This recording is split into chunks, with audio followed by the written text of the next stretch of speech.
तो दोस्तों भोजपुरी के पावर स्टार पवन सिंह की फिल्म सूर्यवंशम ने गजब कर दिया। नमस्कार दोस्तों, मैं धनंजय कुमार, इसी के बारे में हम बातचीत करने वाले हैं इस वीडियो में। तो वीडियो को लास्ट तक देखते रहें और जो लोग मेरे चैनल को भी तो सब्सक्राइब नहीं किए हैं वो लोग कर लें, क्योंकि हमारे चैनल पर भोजपुरी का हर खबर सबसे पहले आता है।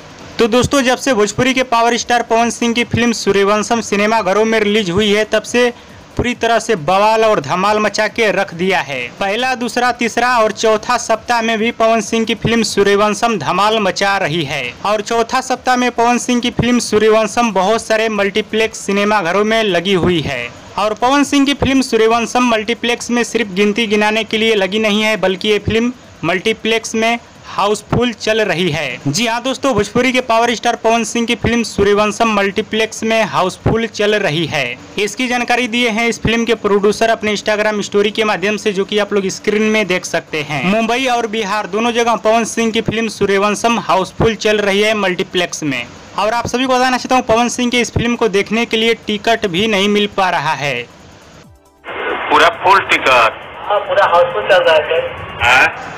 अगर आप लोगों को पूरा सबूत चाहिए तो इस फिल्म के डायरेक्टर रजनीश मिश्रा के इंस्टाग्राम आईडी पे जाकर आप लोग देख सकते हैं। तो आप लोग जाइए रजनीश मिश्रा के इंस्टाग्राम आईडी पे और हाउसफुल वाला वीडियो आप लोग देख लीजिए। हाँ तो दोस्तों, भोजपुरी के पावर स्टार पवन सिंह की फिल्म सूर्यवंशम बिना प्रमोशन के रिकॉर्ड तोड़ धमाल मचा रही है सिनेमाघरों में। और दोस्तों भोजपुरी के पावर स्टार पवन सिंह का वीडियो पसंद आया तो ज़्यादा लाइक करें, कमेंट करें, शेयर करें, सब्सक्राइब करें। धन्यवाद दोस्तों।